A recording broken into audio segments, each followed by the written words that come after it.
আমি একখানা হাদিস আপনাদের খেদমতে পেশ করছি, হযরতে বুখারীর মধ্যে আছে। আপনারা হযরত আবু হুরায়রা রাদিয়াল্লাহু তাআলা আনহুর নাম শুনেছেন, কথা বলেন শুনছেন কিনা? উসুলে হাদিস যারা পড়ে, আসমাউর রিজাল, রাবিদের জীবনী, আসমাউর রিজাল, উনাকে বলা হয় সাইয়্যিদুর রাবি। অধিক সংখ্যক তিনি হাদিস বর্ণনা করেছেন। এই আবু হুরায়রা রাদিয়াল্লাহু তাআলা আনহু তিনি আসহাবে সুফফার সদস্য। সেই জায়গার মধ্যে তিনি আল্লাহর নবীর কদমের মধ্যে জীবনের সময় কাটিয়ে দিতেন। হযরত আবু হুরায়রা রাদিয়াল্লাহু তাআলা আনহু একদিন এসে বললেন, ইয়া রাসূলুল্লাহ, ইন্নী সামি'তু হাদিসান কাসীরা। ওগো আল্লাহর মাহবুব, আমি অনেক অনেক হাদিস শুনি, কিন্তু ফানসাহু, এগুলো ভুলে যাই, মনে থাকে না। এগুলো স্মৃতিশক্তির দুর্বলতা। কথা বলেন ঠিক কিনা? কথা বলেন ঠিক কিনা? আপনাদের কি গরম লাগতেছে? দেখেন কি সুন্দর হাওয়া আসতেছে। সুবহানাল্লাহ পড়েন না? আল্লাহর ওলির দরবার, মদিনার কানেকশন যখন হয়ে যায় তখন এভাবে নিয়ামত আসতেই থাকে। সুবহানাল্লাহ পড়েন না?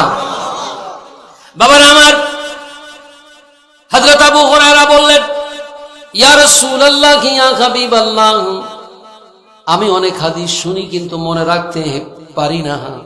হুজুর, আমার এই স্মৃতির দুর্বলতা রয়েছে। হযরত আবু হুরায়রা কোনো ডাক্তারের কাছে গেলেন না, হেকিমের কাছে গেলেন না, আমার নবীর কাছে আসলেন। আমার নবী হলেন তাবিবের তাবিব, ডাক্তারের ডাক্তার। বড় করে বলুন সুবহানাল্লাহ। হযরত আবু হুরায়রাকে নবীজি বলেন, উবসুত রিদাকা, ওহে আবু হুরায়রা, তোমার এই জুব্বাটা খোলো, জুব্বাটা খোল, চাদরটাকে খোলো। উবসুত রিদাকা, চাদরটাকে খোলো। খোলার পর আবু হুরায়রা রাদিয়াল্লাহু তাআলা আনহু আমার নবীর সামনে চাদরকে বিছিয়ে দিলেন। আবু হুরায়রা বলেন, আমার নবী হাত মোবারক থেকে কি যেন মুটমুট করে করে এই চাদরের মধ্যে রাখলেন। এটা দৃশ্যমান ছিল না আমার সামনে, শুধু দেখলাম মুটমুট করে রাখলেন।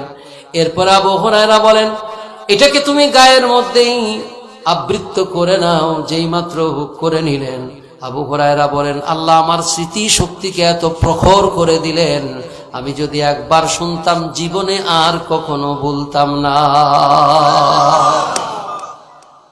খাজাইনে কুল মুস্তাফা, সুবহানাল্লাহ বিহামদি, খাজাইনে মুল।